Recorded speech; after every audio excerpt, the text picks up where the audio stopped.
In this video, I'm going to show you how you can update Claude Opus 5. So for this, actually, I will open the terminal, then simply type Claude and then press enter. You can see I'm using Claude Pro account. So if you want to upgrade your Claude model from Sonnet 5 to Claude Opus 5, you need to have a Pro account or Claude Max account.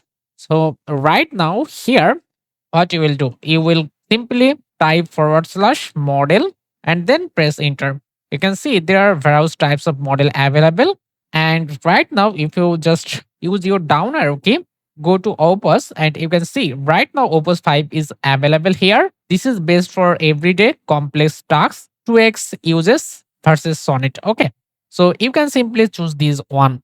And now you can see Opus 5 is here.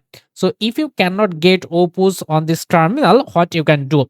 You can simply have to command this. Just if you cannot able to get Claude Opus 5, you will simply command Claude upgrade.